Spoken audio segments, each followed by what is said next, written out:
Hi, everyone, and thanks for joining. We're just going to give it another minute or so as we still have folks hopping onto the call, and then we'll get started. So we'll start right at 2:02 and give folks another minute to hop on. Thanks.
All right. Hello, everybody. Welcome. We still have some folks joining in, but it looks like the count has maybe slowed down a little bit. So I'd like to welcome you all to this webinar on HPV vaccination at age 9. We're going to spend the next hour talking about some really interesting data and information to support moving the HPV vaccination recommendation to age 9. And we'll be hearing from several of our colleagues today who've been implementing that practice. Next slide, please. So I'm Dr. Sherri Fiscus. I am the Chief Medical Officer at the Association of Immunization Managers, and AIM is partnering with the HPV Roundtable to bring this webinar to you today, and we're very grateful for their partnership in this. Next slide. So a few things on the agenda today. So we're going to talk about new evidence on the impact of HPV vaccination at age 9 and hear from some experts on that. Highlight some case studies of H9 success with health departments and healthcare organizations, and discuss best practices for the implementation of age 9 activities. Next slide, please. Before we get started, I want to cover a couple of housekeeping things. Today's seminar will be recorded, which reminds me to, if Christy, could you please push record? And we will send the link out to anyone who's been registered. Perfect. If you have any issues during the seminar today, if you'll just put that in the chat, we can see if we can help you with that. To ensure that there's no disruptions, all of you have been muted by the host, and we will have a Q&A at the end. So be sure to put your questions either into the Q&A or into the chat, and we'll catch them there. It's sometimes easier to see them if you put them in Q&A. So don't hesitate to put them there. Some of us will be answering those in writing throughout the presentation when we're not actually presenting. Anything that we don't get to on the webinar today, we can respond to in writing later on. Next slide, please. Oh, and just one quick disclaimer: this presentation it doesn't reflect the view of, reflects the view of the speakers and are not necessarily the views of AIM, the HPV Roundtable, CDC, or the AAP. Next, please. So just a couple of slides to just level set on where we are with HPV vaccination in the United States. So all these slides are from Teen VaxView from CDC, which is a great interactive website. If you're not familiar with it, I highly recommend that you take a look. And you'll see when we look at 21 to 22, this is the first time in a long time that we've basically had level uptake of HPV vaccination for one or more doses. And that's concerning, but also probably not unexpected given the huge decline that we saw in ordering for HPV vaccine through the Vaccines for Children program early in the pandemic, when everything was shut down and we were having a hard time figuring out how to operate in that environment. So it's concerning that these initiation rates are essentially flat over the last year. And that means that we've got a lot of opportunities to get kids protected from HPV-related cancers. Next slide, please.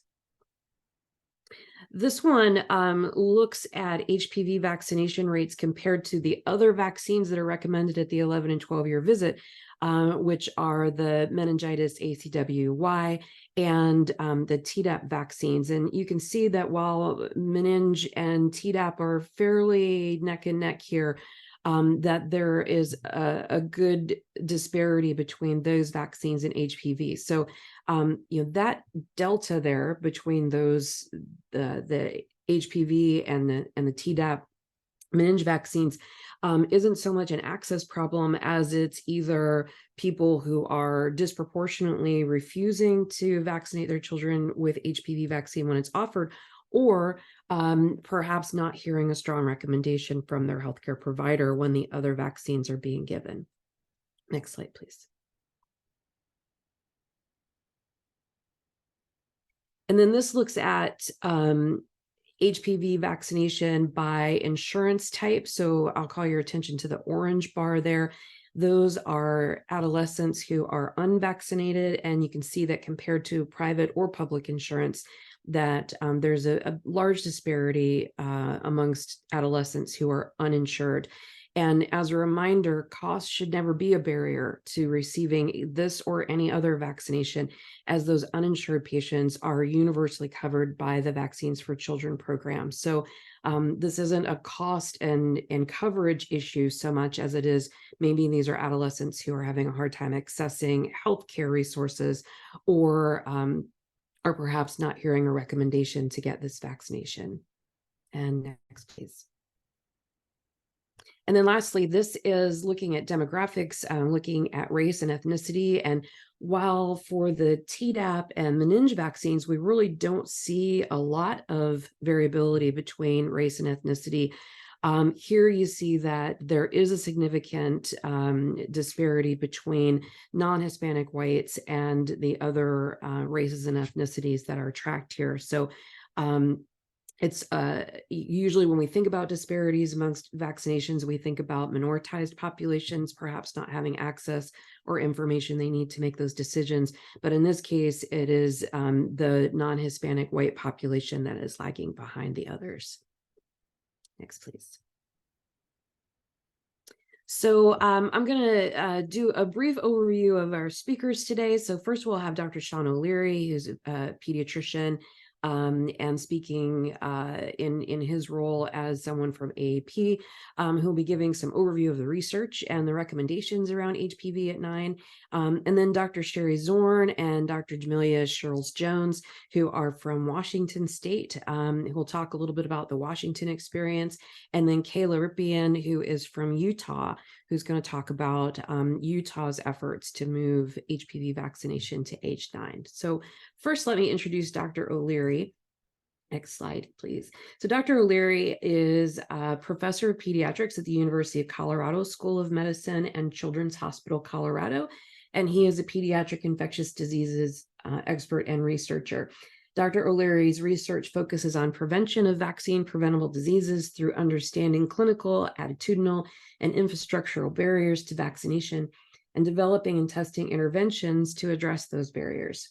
Dr. O'Leary serves as the chair of the Committee on Infectious Diseases, which is the Red Book Committee at AAP, and he is a liaison to CDC's Advisory Committee on Immunization Practices, or the ACIP, for AAP, and he currently represents AAP on the ACIP's COVID-19 and RSV work groups. So please welcome Dr. O'Leary, and we will turn it over to you, sir. Thank you, Dr. Fiscus. Let me pull my slides up here. All right, everyone seeing these? We got it. Thank you. Great. Okay. All right. Well, it's a pleasure to be here. Thank you for that introduction. So I'm just going to briefly talk about some of the, I guess I would say, the logic as well as the science behind our current recommendation for HPV vaccination. So this is our recommendation. The AAP recommends starting the Human Papillomavirus HPV vaccine series between 9 and 12 years at an age that the provider deems optimal for acceptance and completion of the vaccination series. And we introduced that recommendation in 2018 in the 2018 to 2021 Red Book, which for those of you that are not aware is kind of our infectious diseases policy for the AAP.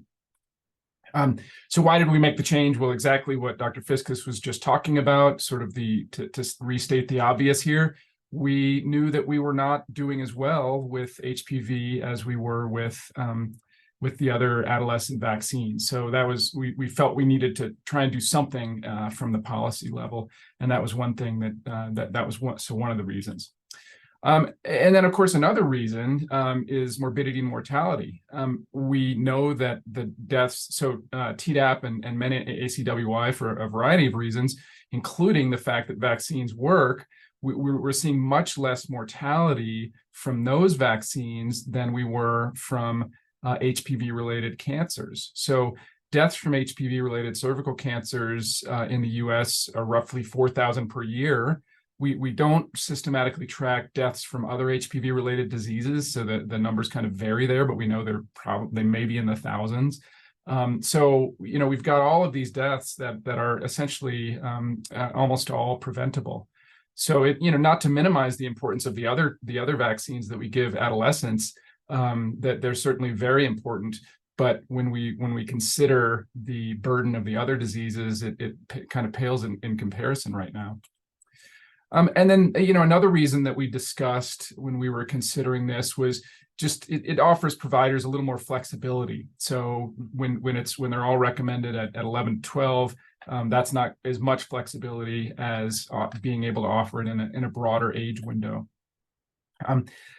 Another reason that we considered this was that it may be preferable for a lot of adolescents and parents of adolescents who don't want to receive 3 or 4 or now even 5 vaccines at 11 or 12. So when you think about it, an adolescent who is up to date on vaccines coming into the office at age 11 during the fall may be due for a total of 5 vaccines, and we know that a lot of adolescents may not want to have that many vaccines, and even 3 for a lot of adolescents is too much. And what we knew was that if a vaccine was going to be delayed, if they did less than 3 vaccines, it was almost always the HPV vaccine that was delayed. And we also knew that a lot of times if it's delayed, it never gets done. Another issue that we discussed was that we were hearing from pediatricians reporting that who had already made this change on their own, that to give the vaccine at younger than 11 or 12, that it actually had made their conversations about HPV vaccine a little bit easier, a little more straightforward, because for various and sundry reasons, some clinicians feel compelled to talk about issues of sexuality when they introduce it a little later than earlier. And sometimes parents want to talk about that too, whereas what we were hearing from some clinicians was that introducing it at the younger age, it didn't tend to get entangled into that discussion as much as it did in older ages. And an analogy of that would be, of course, something like hepatitis B vaccine that we now give to young infants and at birth, that historically, when it was introduced initially to give to adolescents, that was a very challenging conversation for a lot of clinicians, whereas we see very, very high uptake for the HPV vaccine series in infancy now, and even the birth dose has been going steadily up over the years. Another reason that we considered this was we knew that there was a lot of kind of HPV vaccine hesitancy fatigue, if you will. So what that means is that clinicians were reporting that they were getting so many refusals of HPV at 11 or 12 that they would go into these clinic visits assuming that parents were going to refuse. Now, what we know from a number of studies is that actually parents are pretty accepting of HPV vaccine in general, if they receive a strong recommendation from their pediatrician or family physician. But the sort of that squeaky wheel phenomenon of you hear it a few times in a given week and all of a sudden it feels like everybody is refusing. And so we thought this may be another way of potentially alleviating that concept of clinicians going in assuming that parents are going to refuse this vaccine. Another reason that we decided to make the change is we looked at any evidence sort of supporting that we should be doing it at 11 or 12, and we really couldn't find any specific evidence saying we should. And I'm going to talk a little bit more about this adolescent immunization platform in a second. But we felt like we had evidence against this strategy because to us it appeared that it wasn't working. So the adolescent, just a little background. So this was something that was introduced in the 90s, and it really has been at the heart of messaging campaigns around adolescent vaccination from AAP, CDC, American Academy of Family Physicians, and several others. The reason that we started those messaging campaigns was that at the time, well-child visits beyond kindergarten were fairly uncommon.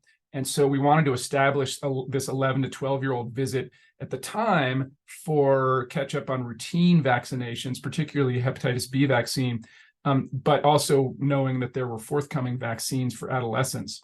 When we made the decision to make this change, though, at that point, both AAP and AAFP were routinely recommending that children have well visits every year.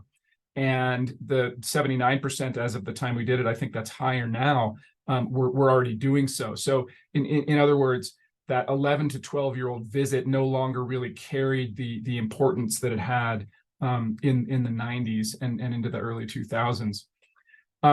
So the other thing that we were considering was that in 2007, when the initial recommendation for HPV vaccine happened, at 11 to 12 rather than 9 years, that was based a bit on concerns regarding potential waning immunity. The vaccine had been licensed down to age 9, but at the time, the duration of that protection was a relative unknown.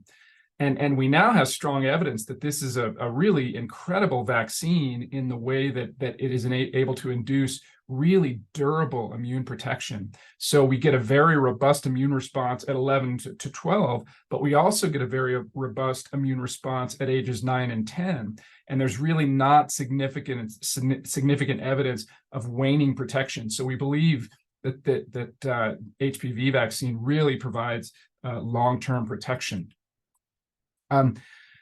Then, of course, there was evidence from observational studies, and I'm giving you just a couple here that we had at the time, and now we have several others, and I have references for these for your reference at the end of this presentation that I think can be shared. But essentially, at the time there was a retrospective study that showed that adolescents who started the HPV vaccine at age 9 or 10 were 22 times more likely to complete the 2-dose series by age 15 than those who initiated the series at 11 or 12. So that seemed like pretty compelling evidence. Now, that's an observational study, and one might argue, well, maybe they were going to complete it anyway. But there was also a report at the time of a quality improvement project suggesting essentially that parents and providers were willing to try vaccinating earlier at 9 or 10 compared to 11 or 12. And again, we've had quite a few other studies that have supported these findings. We currently, in partnership with colleagues in Southern California, here in Colorado, and Southern California, we have a cluster randomized trial in progress right now, comparing introduction at age 9 or 10 to 11 or 12. And we presented a few abstracts from that on some of the findings around that, saying essentially providers had made the change fairly easily, but we'll have actual results of the trial, hopefully within a year or so. So to conclude, our policy aims to encourage pediatricians to induce the HPV vaccine at an earlier age to achieve higher initiation and completion. But I do want to point out this is just one of many strategies that AAP and AIM and the many others encourage to increase uptake of HPV vaccine. There are lots of evidence-based strategies for doing so. Reminder recall, standing orders, presumptive recommendations being examples. And also to point out that no single intervention, and this is true for really any vaccine, is going to bring us to 100% uptake. But by using multiple evidence-based strategies, including potentially earlier introduction, we can make significant progress toward eliminating HPV-related cancers. And so here I have some of the references I mentioned, and those will be for your reference as well. And I think I can escape now and stop sharing. If I can figure out where to do that. There we go. All right. And I will pass it back to you, Dr. Fiscus. Thank you. Thanks so much, Dr. O'Leary, for all of that information. So just a reminder, we will have some time for Q&A at the end. So if you want to put your questions in the Q&A box at the bottom of your screen, then we can either be answering those as the presentations go on, or we could take those at the end. So, so next, I'd like to introduce our next set of speakers. So Dr. Sherri Zorn is a general pediatrician in Seattle, Washington. And after 25 years in private practice, she now works as a quality improvement coach, researcher, and public speaker with a particular interest in improving HPV vaccination rates and preventing HPV-related cancers through earlier initiation of HPV vaccination at age 9. She serves on the National HPV Vaccination Roundtable's Best Practices Task Group, as well as multiple vaccine-related committees in Washington State. And Dr. Jamilia Sherls-Jones is a public health nurse and the director of the Office of Immunization at the Washington State Department of Health. And collectively, Dr. Sherls-Jones and her staff partner with providers, insurers, local health departments, and tribal health and community stakeholders to protect Washingtonians from vaccine-preventable diseases via data-driven strategies and legislation. So let's welcome Dr. Zorn and Sherls-Jones to you. Thank you so much, Dr. Fiscus. Hello, everyone. Dr. Zorn and I are both so thrilled to have the opportunity to be here today to share how Washington State implemented HPV at 9 and some initial outcomes that we've seen as a result of these efforts. Our ultimate goal is to increase HPV vaccine coverage rates in our state. Starting HPV vaccination at 9 is a great way to accomplish that and has many other benefits, as we've heard. Next slide. Next slide. Essentially, implementing HPV at 9 consists of 3 core elements that you'll learn more about. Number 1, updating the IIS forecast. Number 2, developing provider and parent education and communication materials. And number 3, establishing clinic-based quality improvement efforts. We'll also share some preliminary outcomes and we'll close with some key takeaways. I'll now turn it over to Dr. Zorn to set the stage and provide context as to why and how we got started. Over to you, Dr. Zorn. Thank you, Jamilia. Next slide. And next slide. So we know that we can do better to protect our children from HPV cancers. In Washington, as with most states, our HPV completion rates by age 13 are far below the goal of 80%. In Washington State, our rates vary widely by county and rurality, and these are our rates from our immunization registry, the WAIIS. So statewide, only 31% of children have completed the series by the 13th birthday. And in Washington, we're committed to changing that. We want to increase our on-time HPV vaccination, and one way that we're doing it is by starting at age 9. Next slide. So the interest and support for starting at age 9 began as early as 2017 in our state. When the Department of Health sent a letter to providers at this time, they emphasized that the HPV series can begin at age 9 per CDC recommendations. And our HPV-free task force also identified age 9 as a promising best practice to increase rates. We then piloted a few QI projects, quality improvement projects, that were very successful and easy to implement, as Dr. O'Leary mentioned, and they led to increases in on-time vaccination rates at the clinic level. We shared this with our key immunization partners, and they were very supportive of age 9 and also shared an interest in changing the HPV forecasting in the IIS system from age 11 to age 9 as a way to help support and remind providers that HPV could be given at age 9. After exploratory discussions with DOH, Department of Health, they were able to confirm with their IIS vendor and with their CDC counterparts that changing the forecast was both feasible and acceptable. And after that, a presentation was made to our Vaccine Advisory Committee, we call it the VAC, and that for further discussion and stakeholdering. And now I'll turn it back to Dr. Sherls-Jones to share more about that process. Next slide. Thank you. So as Dr. Zorn mentioned, a presentation was made to the Washington State Vaccine Advisory Committee, otherwise known as the VAC, which is a DOH advisory body that provides immunization guidance. It is composed of individuals from across the state with expertise in various health specialties and communities. As a result of this presentation, in July 2022, the VAC passed a motion for DOH to take further action to promote HPV vaccination. The motion made 3 recommendations. 1, encourage providers to consider routinely starting HPV vaccination at age 9. 2, change the IAS forecasting function so that HPV vaccination prompts begin at age 9. And 3, track and publish state and county level data on HPV vaccination coverage rates for children ages 9 and 10 annually. DOH agreed to immediately implement these recommendations. Next slide. As you can see on this slide, starting the HPV vaccine series at age 9 is recommended and supported by several state and national entities, including the American Indian Health Commission's Tribal and Urban Indian Health Immunization Coalition. Next slide. I'll now talk a bit about how we updated our HPV forecasting in the IIS, otherwise known as the Immunization Information System.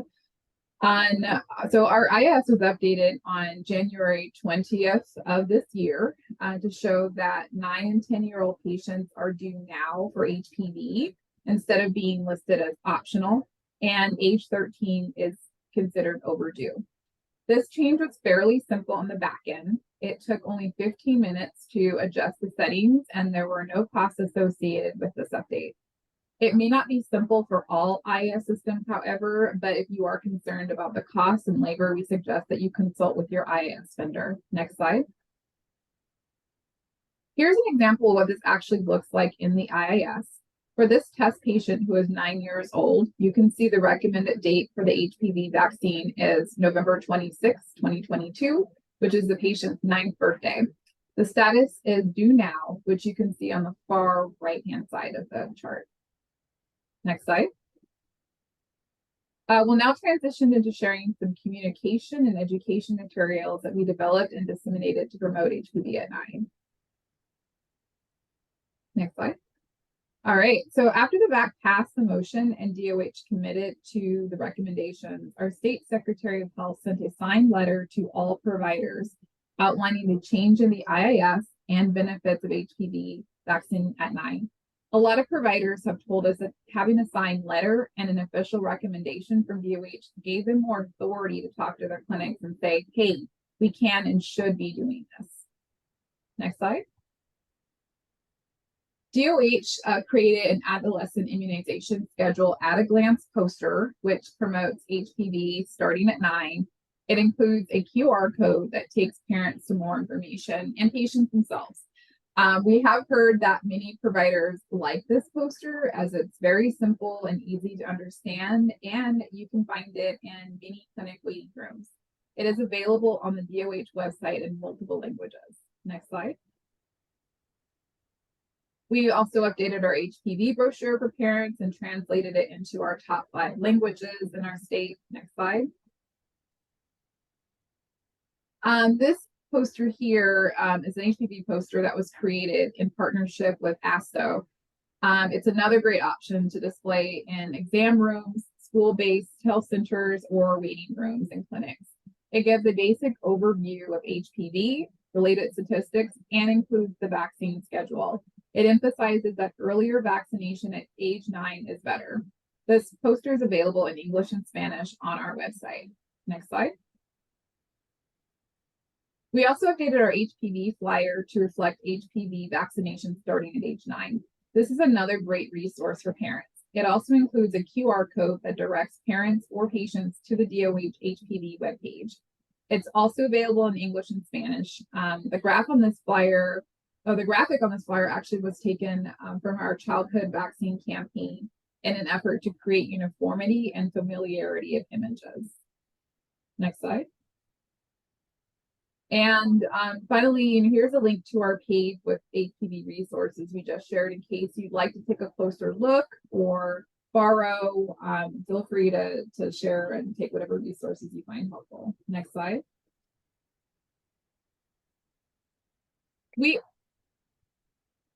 Okay, thank you. We are fortunate to have a representative of the American Indian Health Commission of Washington State, otherwise known as the AIHC, on the back. This individual reached out to DOH and asked if we could send a joint memorandum to tribal and urban Indian leaders and medical staff about HPV at 9.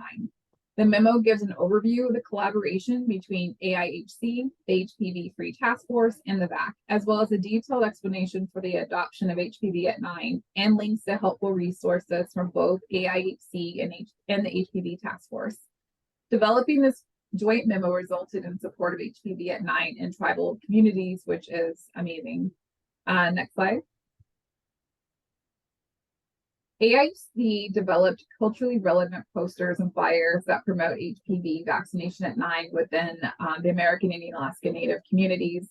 There are 2 examples here on this slide that we thought were very nicely done and has been very effective in the tribal community.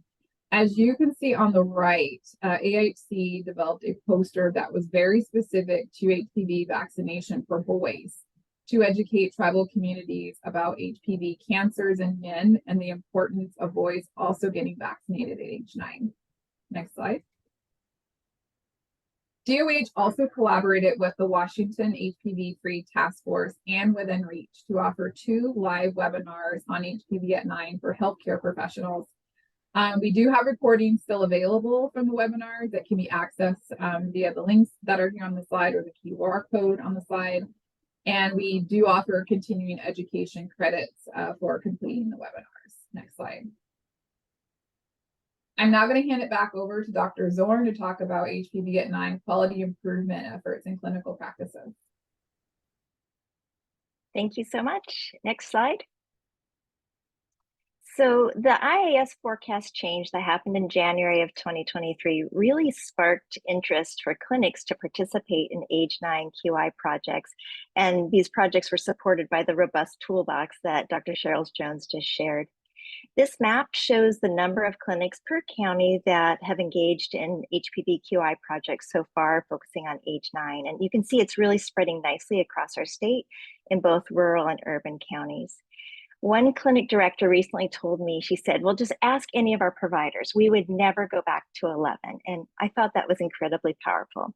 And another provider stated, I wish we had started vaccinating at age 9 sooner. It's so important and it's made it so simple. And I loved hearing that it's made it so simple because that's our goal, is to make things easier for our providers.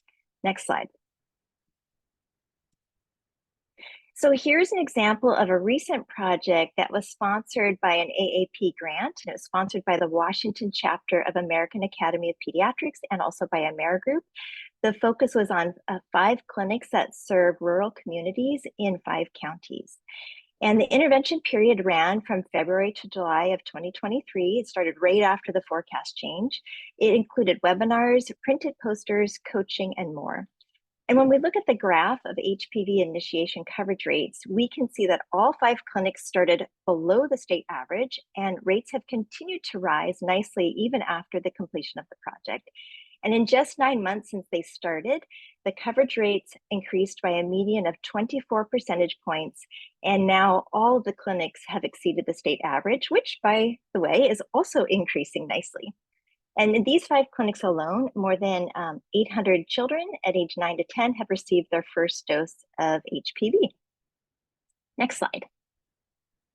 So data is a really powerful tool that helps support change. So in collaboration with the Department of Health, we created this short video that helps clinics learn how to easily monitor their progress by scheduling monthly coverage rate reports in the IAS. And this will help them, keep their goals going long term. It's been very useful and empowering for clinics. Next slide. Next slide. Thank you. So let's talk about the provider experience, because I'm a pediatrician and I really care about the provider experience. We surveyed the rural providers in that recent QI project, and the feedback was overwhelmingly positive. They shared the following. This has been an eye-opening experience and a big surprise that parents are welcoming of HPV at age 9 to 10. They also said, wow, I didn't think it would be this easy. And that was referring to the implementation of HPV at 9 to 10. And this has been a real win compared to how contentious COVID vaccine was for their clinics. And then we asked them specifically about how recommending at age 9 to 10 compared to 11 to 12. And the majority said it was somewhat or much easier, and only 9% said it was harder. So this rural project was really important because it's showing us that HPV at 9 works really well in the rural setting too. Next slide. So what does the IAS forecast change mean to providers and parents? And from my perspective, it's really increased awareness among the providers, pediatricians, and other providers that HPV can be started at age 9. It's a really good idea, and it's supported by Department of Health and CDC. And parents may also have increased awareness because the forecast change is visible in the MyIR mobile app, and it's also supported by the education materials on the DOH website. And I'll just point out that since choice is really important in our community, as it is in many communities, it's important to note that the IAS forecast change is not a mandate at all. It absolutely allows for provider and parent choice, but we in Washington believe that age 9 is an excellent choice. Next slide. Back to you, Jamilia. All right, thank you. All right, so we're going to get into some preliminary outcomes that have resulted from our HPV at 9 practice. This chart shows the percent of HPV initiations for both 9 and 10-year-olds in blue and 11 and 12-year-olds in orange. This data is from our IAS. We see a steady increase in the 9 and 10-year-old initiations since June 2020, with the most significant jump from December 2022 to June 2023, which just so interestingly correlates with the change to the IAS system. Unfortunately, we do see a decrease in 11 to 12-year-old rates since June 2020, which can be directly correlated with the pandemic, like Dr. Fiscus mentioned a little earlier. This shows that efforts still need to be made to boost the 11 and 12-year-old rates, as well as starting vaccination at 9 and 10 years of age, so that they are fully immunized by the time they reach 13. Next slide. This is just a bar graph that pretty much shows the same thing. It shows the number of HPV doses administered to 9 and 10-year-olds. Data is also from our IAS. We see here again that HPV doses increase significantly after the HPV forecast change in the IAS. And in fact, the rate of weekly HPV initiations have doubled since the forecast change. It's evident that many provider clinics have adopted HPV at 9 and have been successful in getting 9 to 10-year-old kids vaccinated. Next slide. If you want to learn more about how the IAS forecast change doubled the rate of weekly HPV initiations among 9-year-olds in Washington State, the DOH and the Washington State HPV-free Task Force recently published an article in Human Vaccines and Immunotherapeutics that is now out. So check that out. Next slide. So we have come to closing. Dr. Zorn and I do want to leave you with a few key takeaways that we feel will be helpful to you if you are considering implementing HPV at 9. Again, there are 3 main components. 1, updating the IAS forecast. 2, developing a provider and parent education and communications plan. And 3, establishing clinic-based quality improvement efforts. Before implementing this practice, it is important that you first get the right champions and stakeholders on board that will support this from planning through implementation. We do feel that our champions and stakeholders definitely help make our program successful, but we do know that not every state may be able to do this due to various factors. So it's really important that you know the immunization climate essentially in your community. Overall implementation is fairly low cost. For our state, updating the IAS forecast is quick and easy. It simply encourages vaccination at 9. It's not a mandate. Also ensure that you develop outreach and educational materials that resonate with different communities and translate all materials in the top 5 languages of your state or community at the very least. And don't forget about provider education. As much as possible, try to tie it to continuing education credits. Clinical-based quality improvement efforts that support HPV at 9 are relatively quick to implement and are sustainable, as Dr. Zorn shared. They are acceptable. They are accepted in a variety of communities. Providers often report it's easier to vaccinate at age 9 or 10 because the focus is more so on cancer prevention and not talk about sexual activity. And as a result of these efforts, many providers do see HPV vaccine coverage rates rise quickly. And across your jurisdiction, you will hopefully see sharp increases in HPV coverage rates among 9 and 10-year-olds, just like we've seen in Washington. Next slide. That concludes our presentation. We look forward to your questions and comments. Thank you so much.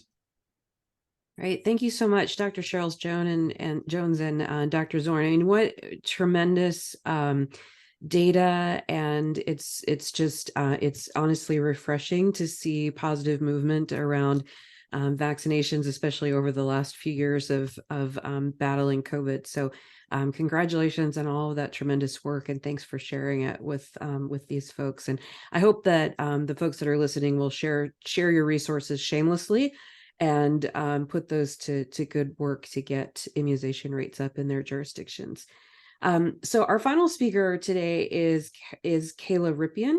Kayla is the Early Childhood Coordinator for the Utah Department of Health and Human Services Immunization Program.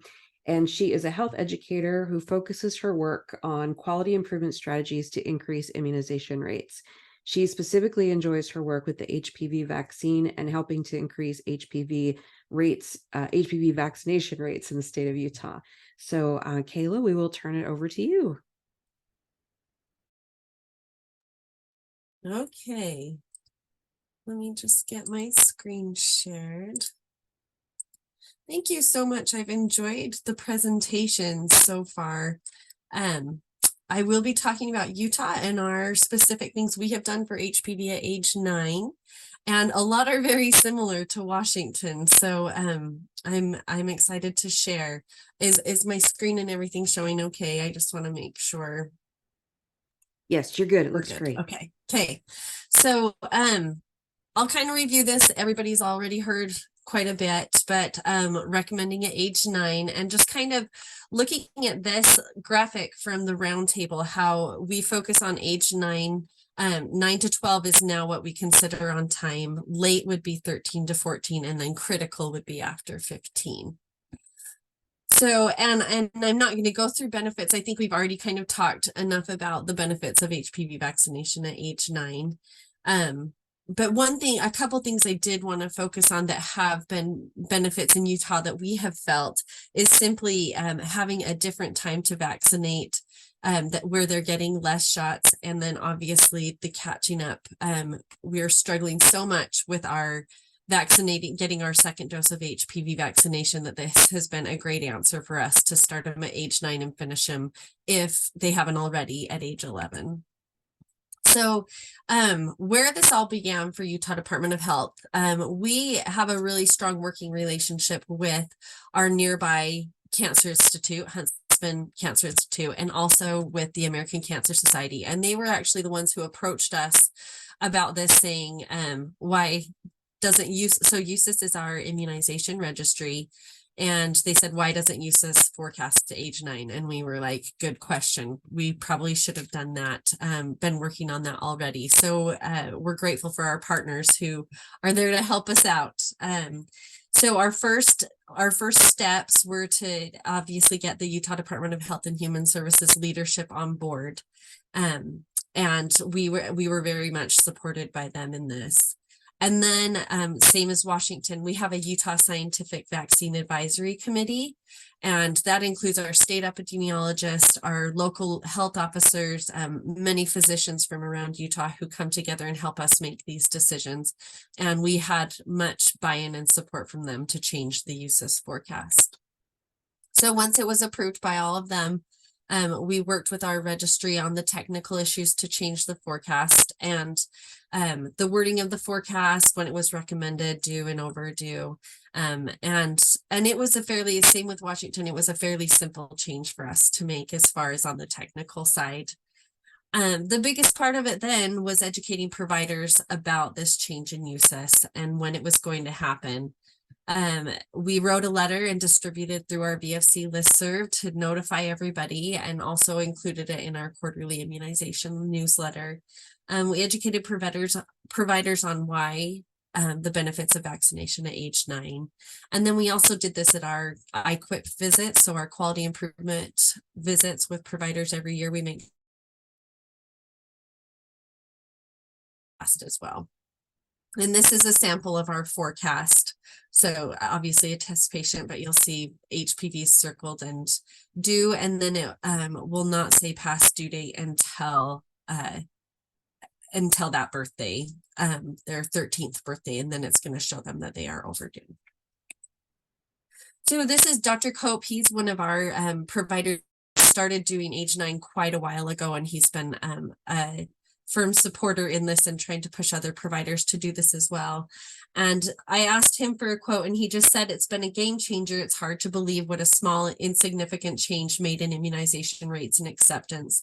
The two biggest advantages are that it dissociates from the idea this is for kids having sex, and also at this age, the kids here, they're only getting one shot and are less resistant. Then when they're here for their 11-year-old, it finishes the series. I also like the fact that this opens the door to the conversation that giving this at a younger age, increasing the effectiveness of the vaccine, hence only 2 doses are needed." And the day that I had talked to him, he said it just played out that same morning that he let him know it was just 1 poke, and both him and his mom gave them a little more confidence just that day. So far, the success, so we were able to implement, obviously, the forecast to change at age 9. And it does seem like it's becoming more of a norm. The more we talk to providers, the more we're seeing that most of them are accepting this. And I love what Dr. Cope said, that it is such a small change that, and not a hard implementation, that is making big improvements. And our peer education through providers are kind of pushing this for one another, which is helpful. And obviously our much higher completion rate. So one of the things we have done is we've previously had a media campaign. We call it our Growing Up HPV media campaign. And so we took our same campaign and we updated it to include age 9 recommendations. Some of those updates being, you'll see here, like one of them we used previously was with a kid with a mustache, and we were deciding, okay, well, age 9, that probably he's looking a little old. We don't have that problem quite yet. And also we had a couple with kids texting, and one of the girls looked a lot older than one of the boys. So we tried to make sure that our population is looking younger, more toward age 9 than the 11 to 13. Some of our goals and objectives. So now we're focused on targeting 9 to 12-year-olds, but also still the 13 to 18 to finish immunization, increasing awareness, making sure we have English and Spanish, and referring them to we call it our HPV landing page, and then focusing on HPV being cancer prevention. Our media platforms, so we showed these in, social media, so Facebook, Instagram, YouTube, Snapchat. We did traditional radio. We also have opportunities to do TV and radio interviews here. Our digital ads through our school district, and I'll show you those at the end as well. And then a little bit of playbill ads as well. So this is just shows our HPV, what we call our HPV landing page, and they can toggle back and forth from English and Spanish. This is where all our materials send people. So I'm going to show you a few of these, and I'll just go ahead and do that. As your kids grow up, we can't prevent this, but you can prevent 6 types of cancer with the HPV vaccination recommended for boys and girls starting at age 9. So talk to your doctor and visit cancerutah.org/HPV for more information.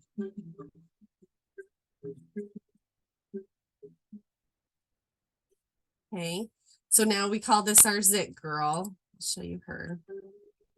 As your kids grow up, you can't prevent this, but you can prevent 6 types of cancer with the HPV vaccination recommended for boys and girls starting at age 9.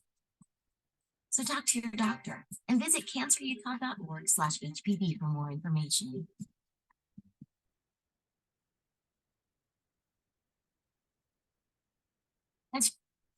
Okay, and then we did some animation videos as well. So, and this one is in Spanish. We have all English and Spanish. No puede evitar esto, pero sí puede evitar el cáncer. En niños y niñas de tan solo 9 años, con la vacuna contra el VPH, hable con el médico de su hijo o visite cancerutah.org/HPV. Okay, and then I'll do a couple. We had physician testimonials as well, so probably 3 in each, 3 in Spanish, 3 in English. So I'll just show you the Spanish, 1 Spanish and 1 English. Hola, mi nombre es la doctora Carla Suárez. Mi padre es de México y mi mamá es de Nicaragua. Yo nací aquí en Utah. Trabajo en la clínica Altaview Pediatrics en Sandy. ¿Sabía que la vacuna contra el VPH puede proteger a su hijo de 6 tipos diferentes de cáncer? Y tiene un excelente historial de seguridad tanto de la FDA como de los CDC.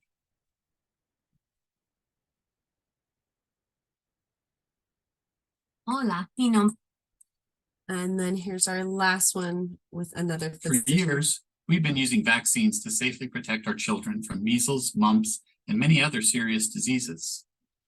As our kids grow older, they need additional vaccines to protect themselves from other diseases. One of these is the HPV vaccine. Starting at age 9, your child can receive this vaccine to prevent 6 different types of cancer later in life. Talk with your doctor and visit cancerutah.org/HPV to learn more. Okay, and then these are what we call our digital peach jar flyers. So our school districts send out flyers digitally versus sending papers home. And so we're able to send these through their system with their permission. So, and we like doing peach jar. It gives us good data and evaluation. We had participation from about 10 school districts, which means approximately 400 schools, and about 32,000 flyer views per year. And that's the end of my presentation.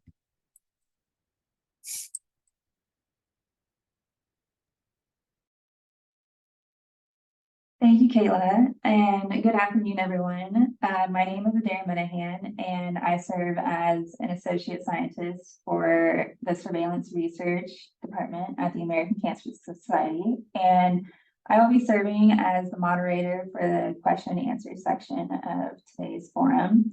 As a reminder, if you have questions, please post them in the Q&A. We will now transition to discussion among the presenters based upon the questions asked. Thank you.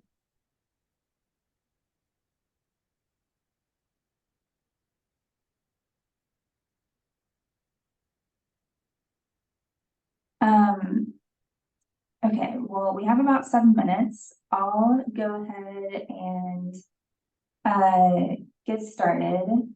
So the first question I have is for Dr. Sherri Zorn and Dr. Sherls-Jones. We have a question concerning EMRs. So do you find that the EMRs are able to add alerts for the vaccination at age 9 initiative? Sure, I'll take this because I worked with a lot of clinics. Some clinics are able to change their alert to age 9 pretty quickly, and others really struggle with this. In some EMRs, it requires a custom build, and then custom builds can break.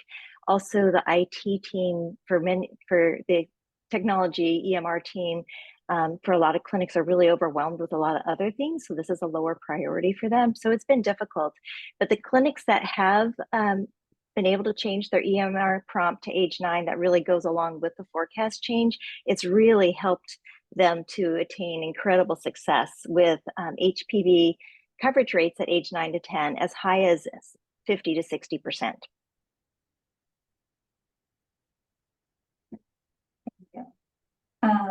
So next question is for Dr. Sean O'Leary.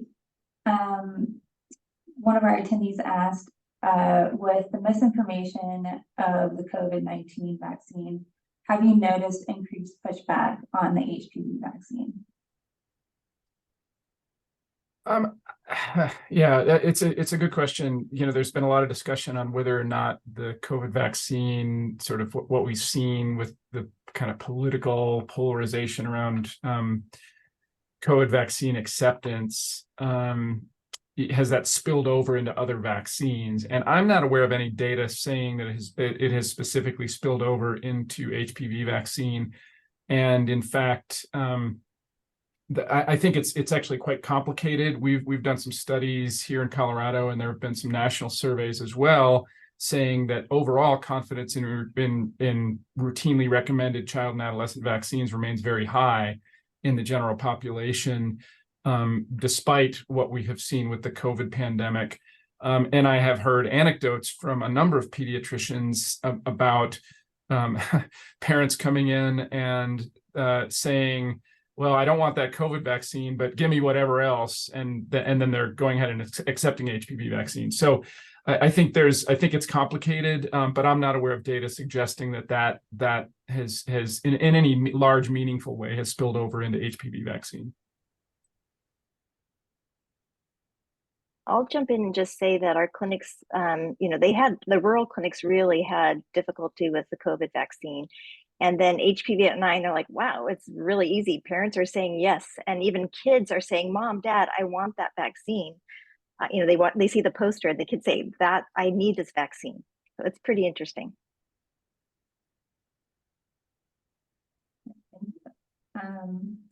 Okay, next question is for Kayla. And an attendee is asking, what was parent community feedback about the "You Can't Prevent This" videos? So when we created these videos, we used quite a bit of focus groups and whatnot. So they did present very well. I would say that our best presenting one would be the girl with the zit versus the texting. And I do wonder if some of that's like, because technically you could prevent them from texting, maybe not versus the zit. So the zit girl is probably our best producing one so far. Great, thank you. Next question, going back to Dr. Sherri Zorn and Dr. Sherls-Jones. One of our attendees is asking for more information about the 1-dose rate prior to the age 9 initiatives y'all have worked on, and in comparison to what it is now, if y'all have that information. Yes, I don't have that information on hand right now. I just showed our age 9 to 10 initiation rates, but can definitely get that information and follow up with you all if you're still interested. Thank you. And next question, back to Dr. Sean O'Leary. One of our attendees has asked, how effective is the therapeutic HPV vaccine among those older than the targeted age groups? And is there any universal recommendations for HPV vaccination among HIV infected women? So, as a pediatrician, I have to confess, I have not followed the data as closely in adult vaccination for HPV. And just so everyone's clear, it's a shared clinical decision-making recommendation from age 27 to 45, rather than a routine recommendation. And in terms of therapeutic use, I have heard of people using it therapeutically, and in fact, in some circles, it's fairly common to use it therapeutically, although the data really it was not designed as a therapeutic vaccine, and the data are really not there to make a routine. There are no sort of routine recommendations to use it as a therapeutic, meaning treating a condition. It's still really at its heart a preventive measure. In terms of the specific question about, so it's a routine recommendation up to age 26. So that would include any HIV infected individuals. From 27 to 45. Certainly that would be one that would make a lot of sense to consider under shared clinical decision-making recommendations. That would be someone who I would certainly recommend having that discussion with, because they are at potentially higher risk of invasive disease from HPV. So, but there's not a routine recommendation. There's no, in other words, in that older age group there, if I got that question correctly. Yeah, thank you. Well, thank you all so much. Thank you to our presenters, and thank you for attending. To our guests, please take a moment to complete the evaluation of our session. It looks like the survey link is not working, so we'll be sending that out after the call. We greatly appreciate feedback and especially recommendations for what type of content is most valuable to you. And as a reminder, this seminar was recorded and the link will be available soon. We hope you learn information that was not only insightful, but applicable to your work. And thank you so much for joining us. Have a great day.